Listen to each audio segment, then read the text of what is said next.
নমস্কাৰ Assam times NE লৈ আপোনালোকক স্বাগতম জনাই আজি দিনটোৰ মুখ্য বাতৰিসমূহ আৰম্ভ কৰোঁ। জুবিনৰ সমাধি ক্ষেত্ৰত কেৱল মানুহ আৰু মানুহ। দেওবাৰে প্ৰায় 25,000 লোকে ভিৰ কৰিলেহি জুবিন গাৰ্গৰ সমাধি ক্ষেত্ৰ। এতিয়া ক্ৰমাৎ তীৰ্থক্ষেত্ৰলৈ পৰিণত হৈছে জুবিন গাৰ্গৰ সমাধি ক্ষেত্ৰ। ৰাজ্যৰ ভিন্ন প্ৰান্তৰ পৰা প্ৰতিদিনে প্ৰাণৰ শিল্পীগৰাকীৰ সমাধি ক্ষেত্ৰলৈ আগমন হৈছে অনুৰাগীৰ। সাময়িক মৰ্যাদাৰে বীৰ শ্বহীদ মহেন্দ্ৰ লস্কৰৰ শেষ কৃতজ্ঞ সম্পন্ন। পঞ্চভূতত বিলীন হল শ্বহীদ মহেন্দ্ৰ লস্কৰ। ঝাৰখণ্ডত উগ্ৰপন্থীৰ দ্বাৰা সংঘটিত এক IED বিস্ফোৰণত শ্বহীদ হোৱা বীৰ জোৱান মহেন্দ্ৰ লস্কৰৰ শেষ কৃতজ্ঞ আজি সামৰিক মৰ্যাদাৰে সম্পন্ন কৰা হয়। মাজনিশা পাকিস্তানৰ আক্ৰমণ চলালে তালিবানে, নিহত 12 পাকিস্তানী সৈনিক। আফগানিস্তান পাকিস্তান সীমান্তত তালিবান বাহিনীৰ সৈতে হোৱা সংঘৰ্ষত কমে 12জন পাকিস্তানী নিৰাপত্তাৰক্ষী নিহত হোৱাৰ বুলি দাবী কৰিছে তালিবানে।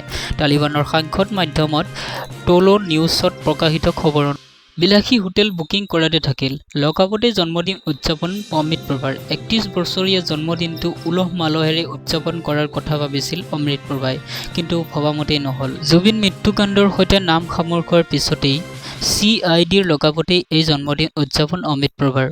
বৰাক নদীত 8 কোটি টকাৰ নিচাযুক্ত দ্ৰব্য জব্দ।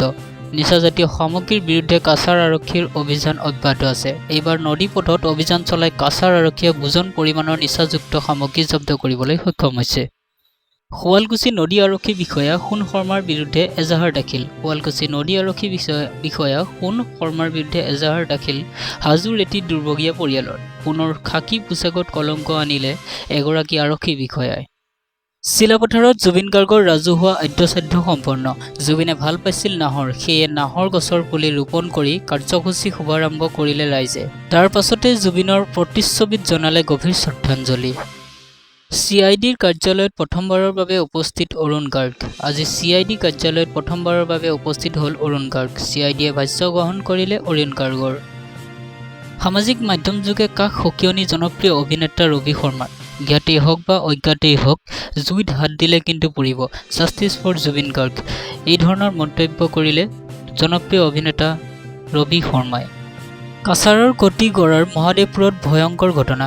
ছাৰ্ভিচ ৰাইফলৰে মূৰত গুলীয়াই চৰমপন্থা আৰক্ষী জোৱান ৰূপুল বৰ্মনৰ। জুবিন গাৰ্গৰ মৃত্যু এক দুৰ্ঘটনাৰ আখ্যা মেনেজাৰ সিদ্ধাৰ্থ শৰ্মা।